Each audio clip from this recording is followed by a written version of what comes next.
네, 시사인의 김문지 기자 모셨습니다. 어서 오세요. 네, 안녕하세요. 오마이뉴스의 곽우신 기자 모셨습니다. 어서 오세요. 네, 안녕하세요. 네, 오늘도 국민의힘으로 가보도록 하겠습니다. 황우여 비대위 구성이 완료가 됐는데요. 당내 반응은 어떻습니까? 좋지 않은데 이게 막 엄청 반발해가지고 막 절대 안 돼, 막 싫어 이런 분위기가 강하다기보다는 그냥 전반적으로 좀 별론데 뭐 어쩔 수 없지 뭐 이 정도면 뭐 약간 이런 정도의 느낌으로 볼 수 있을 것 같아요. 왜냐하면은 일단 당의 상황도 그렇고 이 관리형 비대위라는 측면이 좀 강하다 보니까 물론 뭐 비대위원장 본인은 그런 거 구분하지 않겠다고 했습니다만. 비대위원장 자리 자체도 구인난 끝에 구했는데 사실은 비대위원도 사실은 구인난이 있을 수밖에 없는 상황이었고 이게 뭐 비대위원장도 이렇게 빛을 보기 어려운 자리인데 이번 비대위원도 사실은 영광은 없고 욕망 먹고 끝날 수 있는 가능성이 좀 있는 자리다 보니까 구하기도 어렵기 때문에 그런 와중에 이 정도 구했으면 그래도 뭐 무난하게 그냥 둥글둥글한 거 아니 적당히 한 거 아니냐 이런 이야기 있어요.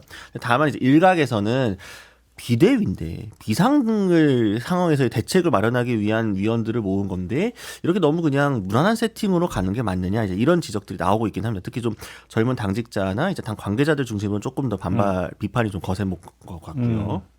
김문지 기자는 어떻게 듣고 계세요? 네, 그러니까 의원들을 중심으로 보자면 사실 큰 관심은 없다 이렇게 봐야 될 것 같은데요. 이제 그것이 곧 지금 보수 정당의 위기를 보여주는 것이다라고 그러니까 당직자라든지 특히 보수 언론을 중심으로 굉장한 비판들이 있는 것도 사실이긴 합니다. 그러니까 당 변화에 있어서 이제 역할을 해야 될 원내 의원들이 이 상황에 좀 관망하고 있다라는 자체가 위기라고 하는 것인데요.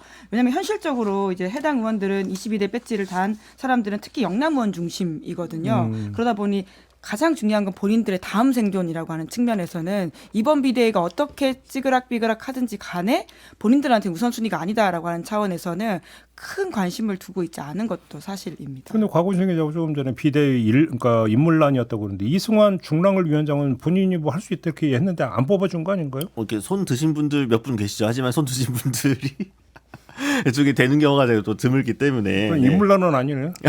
근데 이제 그러니까 인재풀 자체를 넓게 보면은 사실은 더 줄 수도 있겠지만 국민의힘이 기본적으로 이번 비대위를 가져가는 이제 컨셉이라든가 가져가고 싶은 방향성이나 이런 것들을 보았을 때 조금 보면 이번에도 수도권 원내라고 할 수 있는 사람은 이제 전주의 의원 정도만 유일하고 나머지는 대부분 어쨌든 뭐 원내 중심으로 꾸려졌고 또 지역 안배를 했다고는 하지만 개파도 어쨌든 친윤 일색이다라는 이야기가 바로 나오잖아요. 그러니까 기본적으로 일단 비대위 구성에 있어서 조금 아쉽다라는 목소리가 나올 수 있긴 한데 애초부터 좀 어느 정도 약간 욕먹을 각오는 하고 그냥 꾸린 것 같다는 생각도 들고요. 그래요? 안철수 의원 같은 경우에 뭐 공개적으로 계속 뭐 수도권 인사가 더 필요하다, 뭐 페이스북에도 쓰고 윤상현 의원도 아쉽다라고 하고 있지만 실제로 추가 인선이 있긴 좀 어렵지 않나 현 상황에서. 네.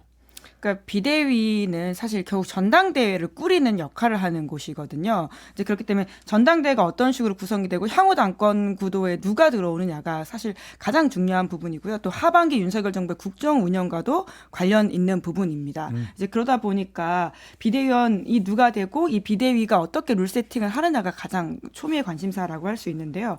그렇기 때문에 그러니까 국민의힘 당원에 따르면 비대위 같은 경우에는 비대위원장 그리고 비대위원 원내대표, 정책위 의장이 비대위원으로 구성이 됩니다. 그래서 이 정책위 의장 자리에 정점식 의원, 그러니까 검사 출신의 친윤으로 꼽히는 분이 들어갔다라고 하는 것을 좀 눈여겨봐야 되는 포인트라고 할 것 같고요. 그러니까 지금 이제 당원상 15인 이내 위원을 구성할 수 있다라고 되어 있기 때문에 추가로 들어갈 가능성은 있다. 하지만 커 보이진 않는다. 이렇게 보는 게 이제 곽우신 기자의 말처럼. 알겠습니다. 그러나 전대를 개정할 것 같아요. 어떨 것 같습니까?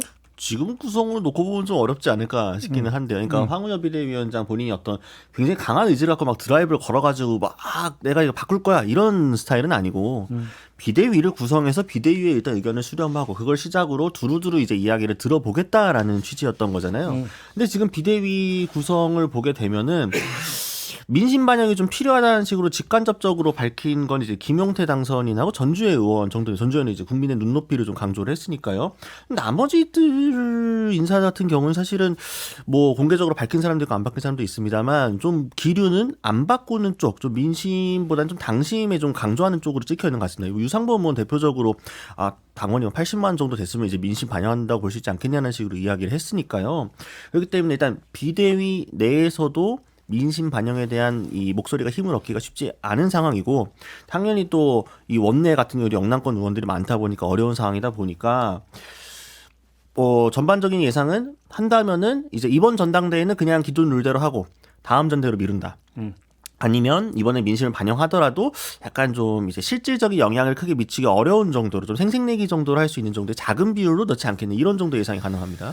그러면 유승민 전 의원은 많이 불리해지는 겁니까?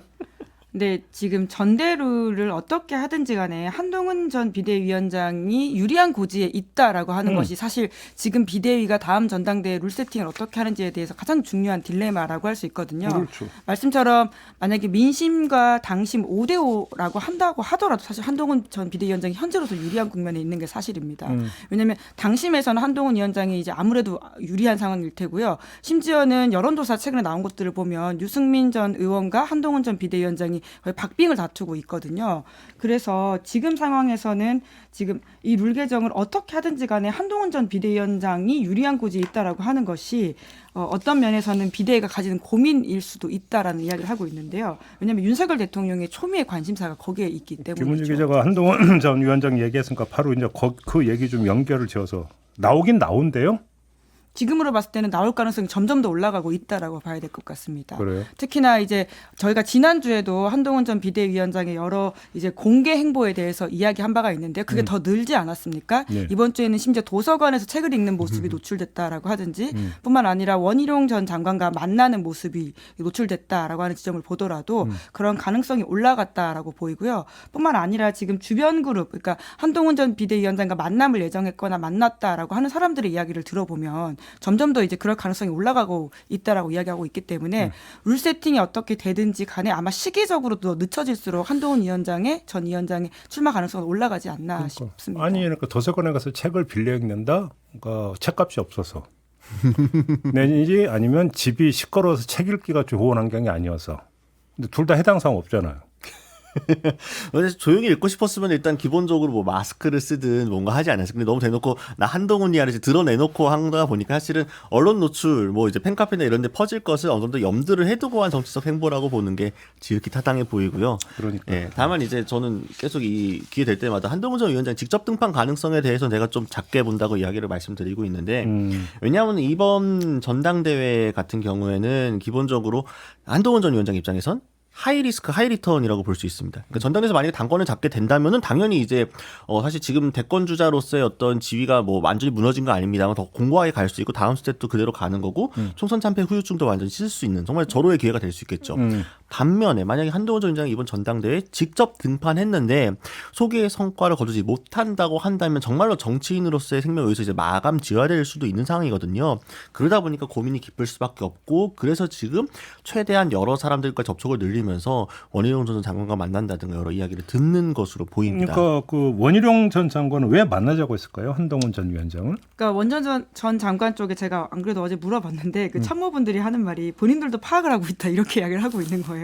지금 개인 일정들을 소화하고 있는 것을 잘 자기네들도 직접 다 챙기는 것은 아니고 DC 인사이드라고 하는 온라인 커뮤니티에 글이 올라왔다고 하는 것은 확인했었는데 그 다음 날부터 기자들이 계속 연락이 와가지고 이걸 좀 확인하려고 하는데 원전 장관과 연락이 닿고 있지 않다라는 취지의 이야기를 하던데요.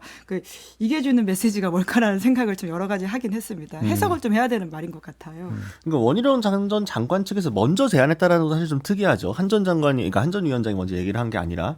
근데 이제 두 사람이 사실은 좀 공통점들이 있습니다. 일단 두 사람 다 잠재적인 대권 주자로서 불린다는 점이 있고 체급도 좀 큰 편이죠. 그리고 전당대회 같은 자리에서 언제든 등판할 가능성이 열려 있는 사람들이라는 점도 있고, 그리고 이제 지금 당장은 이제 원외 백수라는 점도 눈에 띕니다. 그러다 보니까 두 사람 모두 조만간 있을 이 전당대회에서 어떤 식으로든 역할을 해야 잊혀지지 않고 계속 뭔가 다음으로 갈 텐데 두 사람이 모두가 그러니까 다 뛰어들어서 경쟁자가 될 건지 아니면 연대를 할 건지 그러니까 이것도 더 열려 있는 거죠. 두 사람이 사실은 같이 호흡도 이번 선거 때문에 맞춰봤습니다만 그렇다고 결이 같으냐? 그것도 조금 모호해졌거든요. 특히 윤 대통령과의 거리감이라든가 이런 측면에서 그러다 보니 두 사람도 서로의 탐색전이 좀 필요하다. 우리가 서로 연대하고 협력할 만한 사이가 될 건지 바로 거기서 네. 비선 논란이 나왔을 때 원희룡 전 장관이 본의 아니게 소환된 적이 있잖아요. 안 그래도 그 이야기 지금 하려고 했었습니다. 그러니까 네. 혹시 이게 원희룡 전 장관의 심경의 변화를 이끌어낼 요인이 될 수 있을까요? 어떻게 보십니까? 기자들끼리도 그 농담을 한 바가 있는데요. 왜냐하면 영수회담에서 그 비선으로 나왔던 그 임혁백 그다음에 함성득 교수가 했던 이야기 보면 윤석열 대통령과 이재명 대표 사이의 대화라는 것이잖아요. 그 경쟁자를 배제하겠다라고 하는 차원에서 실제로 비서실장에서 이제 원희룡 전 장관이 이제 후보군에 있다가 빠졌다라는 취지의 이야기가 있지 않습니까? 물론 대통령실은 지금 부인하고 있는 이야기이긴 합니다만은 추후적인 조치가 없기 때문에 사실관계가 높은 게 아니냐 이런 이야기들이 많거든요. 네. 근데 이 이야기가 나온 이후에 이제 원 전 장관의 어떤 섭섭함이라고 하는 것이 이제 친윤이라고 하는 한 행보에서 좀 벗어난 게 아니냐라는 식의 해설을 기자들끼리는 하고 있는데요. 물론 이제 아직 직접 취재를 하지 못해서 이 정도 농반 진반으로 나올 수밖에 없는 이야기죠. 그러니까 앞서 JB타임에서 제가 전해드렸는데 사정을 잘 아는 관계자래요. 그러니까 중앙일보인가 아무튼 그렇게 썼어요. 그 멘트가 뭐냐면 만나지 못할 이유가 사라졌다. 그러면 만나지 못할 이유는 뭐였느냐 일단 이거부터 그죠? 해석할 거는 윤석열 대통령과 관계가 그렇게 좋은 것 같지 않다. 이걸로 해석한다면 그게 사라졌다는 것은 그럼 윤한 갈등이 없어졌다가 되거나 아니면 윤석열 대통령이 이제 별로 신경 안 쓴다가 되거나 둘 중에 하나잖아요. 그러니까 원 전 장관의 섭섭함이 반영된 행보가 아니냐라고 볼 수 있는 것들이죠. 왜냐하면 먼저 제안을 했다라고 하는 것이고요. 그러니까. 뿐만 아니라 아주 비공개된 장소에서 식사를 하는 것이 아니라 사람들이 이제 이 사람이 만났다라고 하는 것을 알 수 있는 장소에서 식사를 했다라고 하는 점도 그렇고요. 그러니까요. 그러니까 이제 원 전 장관 측에서는 본인들이 약간 일종의 토사구팽을 당했다는 느낌을 받을 수 있거든요. 요 과정들을 보게 되면은 그렇게 되면은 원 전 장관 입장에서도 계속해서 지금 윤석열 대통령과 이제 가까운 관계를 유지하면서 약간 뭐 충성이라는 표현이 좀 그렇지 모르겠으나 어쨌든 이 계속해서 뭔가 이 수호대 역할을 하는 것이 과연 본인의 정치적 행보에 유리할까 불리할까 따져볼 수밖에 없잖아요. 사실 다 자기 정치들을 필요한 사람들이니까요. 그러면은 이번 만남을 계기로 사실 한동훈 전 위원장도 보면은 원내에서의 자기를 지지해줄 만한 세력이 많이 없는 상황이고 자기의 어떤 팬덤 외에는 지금 뭔가 확실히 지금 가지고 있는 현찰이 없는 상황이거든요. 최대한 우군을 많이 만들어야 되는데 그런 상황에서 원희룡 전 장관과 뭔가 합이 맞을 수도 있겠다. 그러니까 서로가 그런 것들 한번 조율해보지 않았을까요? 그러니까요. 아무튼 그래서 이제 연대 가능성이 있는 거냐를 어떤 점쳐보는 자리였는지. 제가 늘 말씀드리지만 정치권에서는 누가 누구와 가깝다가 누가 서로 사이가 좋다기보다는 누가 싫어한다를 핵심으로 좀 봐야 된다라고 하는 것이죠. 어떤 관계가 나빠지게 되면 자연스럽게 다른 관계는 좋아지게 되는 부분이 있거든요. 이제 그런 것으로 좀 해석해서 봐야 될 영원한 적도 없고 친구도 없는 사이에서는 더 싫은 사람을 포인트를 맞춰서 관계 설정을 봐야 된다라는 것이죠. 그러면 한동훈 전 위원장이 전대에 출마한다고 쳐요. 그러면 당선되는 겁니까? 결국은 아까 이제 곽우신 기자가 말씀해 주신 것처럼 당선되지 않으면 나오면 안 되는 상황이 된 것이죠. 그렇기 때문에 무조건 이제 나오고 나서는 돼야 되는 상황을 만들어야 될 것인데요. 아니, 그러니까 여론조사를 보면은 가능성이 가장 높은 사람인 건 맞죠. 그렇죠. 근데 네. 지금 제가 여기서 질문 드리는 취지는 용산에서 그냥 중립을 지키면서 그냥 지켜만 볼 것이냐 이 요인도 같이 고려가 돼야 되는 거 아니겠어요? 네, 그래서 그렇죠. 질문 네. 드리는 거거든요. 그러니까 지난 전당대회 같은 경우에는 용산에서 힘을 많이 썼다라는 평가들이 나오죠. 그러다 보니까 이제 막 주자가 주저앉혀지고 어떻게든 김기현 체제를 만들기 위해서 열심히 이제 조력한 걸로 보입니다. 그러다 보니까 이제 됐는데, 그러니까 용산이 드라이브를 걸어서 힘이 먹힐 만한 상황이냐? 사실 그때 전당대회와 지금 전당대회는 총선을 치르기 전과 후기 때문에 많이 지금 상황이 다르다는 거니까 용산에서 드라이브를 건다고 하더라도 그대로 먹힐 것인지가 약간 물음표로 남아 있고요. 그리고 지금 이제 이준석 전 대표가 됐었던 전당대회를 복귀를 해보면은 사실 그때도 이 전 대표가 본격적으로 뛰어들 때만 하더라도 되겠어라는 평가들이 훨씬 많았거든요. 지역 조직이 있는 것도 아니고 다른 주자들은 훨씬 체급도 크고 뭐 근데 이준석 전 대표가 바람을 일으키면서 됐다. 그건 뭐냐면은 코어 팬덤층을 중심으로 해가지고 처음에 이제 여론몰이를 하면서 여기에 이제 관망하고 있던 당원들이 새로운 바람 뭔가 우리가 대선 이기려면은 이준석 같은 대표가 필요하고 당원들이 달라붙으면서 당신과 민심이 조화를 일으키면서 시너지가 나왔던 거거든요. 근데 조건만 놓고 보면은 지금 한동훈 전 위원장도 지금 이준석 전 대표랑 비슷한 정도의 조건이라 볼 수 있습니다. 원내 세력이 많이 없고 지역 조직을 확보한 것도 아니지만 팬덤은 분명히 있다. 근데 이 팬덤이 지금 늘어나고 있다가 이 팬덤이 과연 당원들과 얼마나 시너지를 만들어가지고, 그러니까 윤석열 대통령이 어떤 윤심에 반하는 식으로 한동훈 위원장이 이제 선거를 뛴다고 했을 때 거기에 지금 국민의힘 당원들이 얼마나 동조할 것이냐, 어떻게 갈라질 것이냐, 이제 여기서의 판가름이 나겠죠. 이제 그래서 시기가 더 중요하다 전대 룰보다는 이야기를 하는 사람들이 많은데요. 이제 새롭게 이제 한동훈 전 위원장에 대해서 팬심을 가지고 들어오거나 한동훈 전 위원장으로서 중심으로 보수 개편이 있어야 된다고 믿는 당원들이 계속 들어오고 있는 상황이라고 한다면 그분들의 당원권 그리고 이 투표권을 행사할 수 있는 상황이라고 하는 게 전대가 좀 시기가 미뤄질수록 한동훈 전 위원장한테 유리할 수밖에 없는 지점이 있다라고 하는 것이고요. 네. 또 윤석열 대통령에 대한 어떤 비판 여론이 올라갈 수밖에 없는 지점이 있기 때문에 한동훈 전 위원장은 총선 패배로부터 본인을 최대한 거리를 둬야 되는 상황이라서 룰보다는 시기가 더 중요하지 않냐라는 해석을 하시는 분들이 관련해서 있습니다. 이제 그 성일종 사무총장이 이제 저희와 인터뷰에서 최대한 빨리 그렇죠. 당기겠다. 아마 그게 그래서 어제 그 인터뷰에서 굉장히 화제가 됐던 부분이죠. 7월이 될 거다. 이런 얘기를 했던 거죠. 그러니까 네, 알겠습니다. 여권 관련해서 하나만 더 짧게. 낙선자들이 지금 용산으로 대거 복귀하고 있지 않습니까? 복귀는 이제 본인들의 뜻이고 재기용되고 있는 거 아니겠습니까? 인사권자인 윤석열 대통령에 초점 맞추면. 근데 뭐 그게 어떤 뭐 배경인지는 굳이 여기서 짚을 필요는 없을 것 같고 관심의 인물 장해찬 후보는 어떻게 될 것 같습니까? 그러니까 장해찬 전 청년 최고위원을 해야겠죠.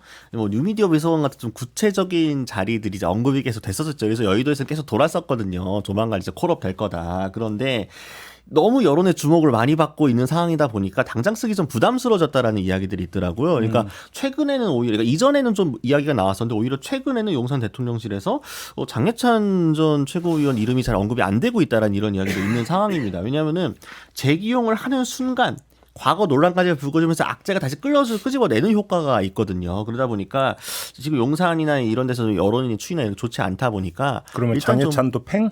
근데 뭐 속도를 일단 좀 보면서 여론의 추이를 지켜볼 수도 있겠죠. 당장 쓰지 않더라도. 그래요? 뭐 전화 그러면 대기? 2군 정도 계속 머물고 있을 수도 있다. 근데 지금 윤석열 대통령 입장에서는 버티는 게 중요한 시기입니다. 그렇죠. 그러니까 최대한 버텨서 이 문제, 이 상황들을 탈출하고 나면 다음에 또 다른 모멘텀을 잡을 수 있다라고 보고 있거든요. 그렇죠. 그러다 보니 지금 할 수 있는 것들이 최대한 사실 윤 대통령은 지금 야당을 쳐다볼 틈이 없고요. 가장 내부 단속의 중요한 시기인데 그러다 보니 국민의힘 전대룰과 검찰 인사가 중요한 상황입니다. 이 두 가지 아주 집중하고 있는 윤석열 대통령의 모습을 보면 지금의 여러 가지 대통령이 전국을 바라보는 모습이 보인다라는 생각이 드는데 그렇기 때문에 내부적인 단속에 있어서는 장해찬 카드라고 하는 것이 좀 부담되는 지점은 있겠죠. 네. 검찰 인사 얘기했으니까 돌발 질문. 이원석 총장은 오늘 어떤 메시지를 내놓을 거라고 전망하십니까? 우선 사퇴한다라고 하는 게 어제 채널A 보도로 나왔기 때문에 사퇴 카드를 던질 가능성도 있어 보이는데요. 그러니까 실질적으로 지금 시간은 검찰의 편일 가능성이 크기 때문에 윤석열 대통령으로서 지금 당장 인사권을 통해 가지고 검찰을 장악하는 모습을 보일 수 있다고 하더라도 그게 쉽지 않아 보이긴 합니다. 그럼 이원석 총장이 사퇴 선언하면 일선 검사들은 네 알았습니다 할까요? 어떻게 할까요?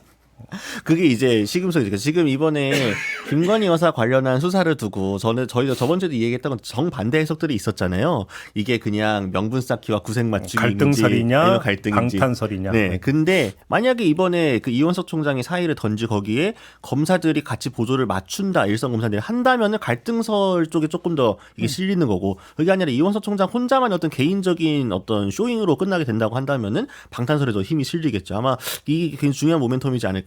당분간 검찰과 용산과의 관계를 추이해 보는데요. 근데 이게 결국 국민의힘 원내대표 선거와 비슷한 것인데요. 사실 다 범친윤이시고 그 안에서 찐윤이 되냐 친윤이 되냐 이 문제였었거든요. 진골이냐 성골이냐라니. 네. 왜냐하면 지금 이원석 검찰총장이나 송경호 서울중앙지검장 같은 경우에는 사실 찐윤으로 분류할 수 있는 분입니다. 윤석열 대통령과 직연이 아주 가깝고 그걸 통해 가지고는 승진을 해서 지금의 주요 보직에 가신 분들이기 때문에 한동훈 라인이래잖아요. 또 언론 분류했다. 사실 한동훈 위원장도 찐윤 아니었나요? 근데 틀어졌다라는 거잖아요. 구진윤 약간 전진윤 약간 이런 느낌이죠. 그 안에서의 내부 갈등과 권력 다툼이라고 할 수 있는데 이 새어나가는 걸 잡지 못하면 윤석열 대통령은 본인이 정말 큰일 난다라고 생각하고 있는 지점인데 결국은 이게 붙잡긴 쉽지 않을 것이다. 제가 지난주에도 말씀드렸지만 그러니까 애초에 검찰이 적당한 약속 대련을 한다라고 하더라도 검사 3명을 추가로 붙인 이상 그 검찰 수사가 어떤 식으로 번져나갈지에 대해서 윤석열 대통령이 가장 잘 아는 사람이다. 컨트롤 못한다라고 보는 것이죠. 알겠습니다. 자, 이번엔 민주당으로 가볼까요? 정성호, 조정식 두 의원이 국회의장 후보 경선에서 탈락을 했습니다. 뭐 박찬대 원내대표가 움직였다 이런 지금 보도도 있었는데 결국 명심이 작동한 결과 이렇게 봐야 되는 거죠? 네, 주말 직전까지 출마 의사를 굳건하게 이제 밝혔던 두 사람이기 때문에 갑작스러운 상황 변경이 생겼다라고 하는 것 자체가 빅샷의 어떤 움직였다라고 하는 게 볼 수밖에 없죠. 특히나 이제 박찬대 원내대표가 전화 돌렸다 이런 식의 이제 이야기들이 있지 않았습니까? 이제 원래라면 이제 소위 말하는 이제 친명계에서는 추미애 당선자에 대해서는 좀 부담스럽다라고 하는 인식들이 있었던 것 같은데요. 하지만 당원들의 민심들이 상당 부분 그쪽으로 가 있는 것을 확인하면서 무리하지 않겠다라고 하는 판단을 한 것으로 보입니다. 뿐만 아니라 제가 만난 중진 의원의 이야기에 따르면 이제 22대 국회에서는 특히나 이제 당선자들에 대해서 바라는 민심이라고 하는 게 좀 싸워달라라고 하는 것을 확인했다라고 하는 차원이고요. 그렇기 때문에 특히 초선들이 그런 것에 대해서 굉장히 좀 강하다. 그래서 사실 당에서 어떻게 컨트롤하기 쉽지 않은 지점도 있다라는 식의 이야기를 하더라고요. 그러니까 박찬대 원내대표가 이거 아마 중앙일보 보도였죠. 확인해주기 어렵다라고 했는데 이 조정식 의원하고 이 정성호 의원 만난 거에 대해서 확인해주기 어렵다라는 거는 정계에서 상당히 의미심장한 말이죠. 사실이지만 사실이라고 내가 인정할 수는 없을 때 보통 쓰는 말이다 보니까 안 만났으면 안 만났다고 하겠죠. 근데 거짓말을 할 수 없으니까 어떤 식으로 뭐 가서 어떻게 어떤 표현 수위를 했는지 모르겠습니다만 접촉한 것만큼은 분명해 보인다. 근데 그러면서 그 보도를 보게 되면은 박찬대 원내대표가 명분 중에 하나로 내세웠던 게 원내대표도 친명인데 국회의장도 친명이면 좀 너무 과하다 모양새가 좀 부담스럽다라는 이야기를 했다라는 겁니다.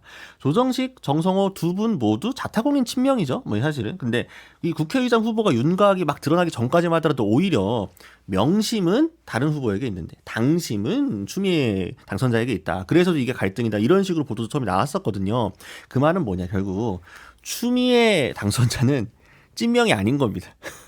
친명이 아닌 거죠. 그렇기 때문에 바로 그 부분이 오히려 고려가 됐기 때문에 그러니까 추미애 당선자는 사실은 전통적으로 봤을 때 엄밀히 말해 친노라고 보기도 좀 애매하고 친문이라 보기도 애매하고 친명조차도 아니고 그분은 친추이신 분인 거죠. 그런데 이번에 싸우게 했다는 어떤 국회의장 어떤 이제 상에 당심들의 어떤 원했던 것들과 잘 맞아 떨어지다 보니까 전폭적인 지지를 받고 있는 건데 이 상황에서 굳이 뭐 방금 김은지 기자 말씀해 주신 것처럼 이재명 대표가 이거를 막 꺾고 거슬러 가지고 굳이 무리할 필요가 없다. 특히 다음 스텝을 고려를 했을 때 그렇다면 그냥 이번에는 여러모로 정치적인 고려를 했을 때 뭐 사실 국회의장 관례에 따른다 하더라도 다선자가 해서 하는 게 맞으니까 그러면 추미애 당선자 쪽으로 몰아주는 게 맞지 않겠느냐 이런 판단이 있었기 때문에 움직인 걸로 보입니다. 그러면 우원식 의원은 페이스메이커입니까? 아니면 눈치가 없는 겁니까? 뭡니까? 상식적으로 생각해 봤을 때 정성호, 조정식 두 분에게 연락이 갔는데 우원식 의원에게 연락이 안 갔을까요? 저는 당연히 그러니까 이거 추대 그림을 만들려고 한다면 어차피 결선 투표도 있었는데 경선을 하면 하는 거고 안 하면 안 하는 거지 우원식 의원에게 연락이 안 갔을 리도 없다. 빼고 연락이 갔을 리는 없다. 우원식 의원에게는 아마도 연락이 갔을 거라고 생각하는 게 본인이 안 받아들였다? 네, 상식적인 거죠. 근데 본인이 아니 그 입장문에서 보게 되면은 이게 유감스럽다라고 하잖아요. 이미 우리 결선 투표가 있는 상황인데 굳이 이렇게 이 그림을 만들 필요가 뭐가 있느냐라는 거고 처음에 이 경선 도입하겠다는 취지가 왜 국회의장 무조건 다선 관례로만 해야 되는 거냐 이걸 좀 깨보자라는 취지로 한번 경선 도입해보자라고 했던 거였거든요. 그러다 보니까 우 의원 입장에서는 되든 안 되든 굳이 이런 모양새로 가는 게 좋지 않다고 판단했기 때문에 일단 계속 못 먹어도 고라고 선택한 걸로 보입니다. 네, 그러니까 뭐 소신이라고 봐야 되는 부분이 있는 것 같고요. 이제 그래서 박지원 전 원장 이제 이번에 본인이 국회의장 출마를 고민했다가 불출마 선언을 한 바가 있는데요. 이제 우원식 의원에 대해서 이제 출마하고 그냥 끝까지 레이스를 뛰겠다라고 하는 것이 민주당의 건강함을 보여주는 것이다라는 식의 이야기를 하고 있기 때문에 우원식 의원의 레이스는 뭐 본인의 소신이라고 봐야 되는 것 같긴 합니다. 근데 다만 우원식 의원 같은 경우에는 제가 알기로는 지난 총선에서도 일정 부분 중진이기 때문에 불출마 압박을 좀 받은 바가 있고요. 그리고는 이제 이재명 대표와는 기본소득이라고 하는 아젠다에서는 같은 결을 하고 있고 본인이 친명이라고 하지만 아까 말씀하신 소위 말한 찐명 그룹에 들어가냐에 있어서는 뭐 조금 물음표를 이제 여의도에서 가지고 있는 분들이 있기 때문에 이런 여러 가지 결들이 좀 이렇게 복합적으로 판단된 게 아닌가 싶긴 합니다. 아무튼 조금 전에 곽우신 기자가 잠깐 언급을 했는데 국회의장 후보 경선에서 결선 투표제까지 도입을 했었잖아요. 이때 도입할 때의 그러면 명심과 최근의 명심은 달라졌다고 봐야 되는 걸까요? 아니면 결선 투표제까지 도입을 한다라고 한다면 거중 조정을 할 요량이었다면 결선 투표제를 도입할 이유가 없는 거잖아요. 그렇죠. 네.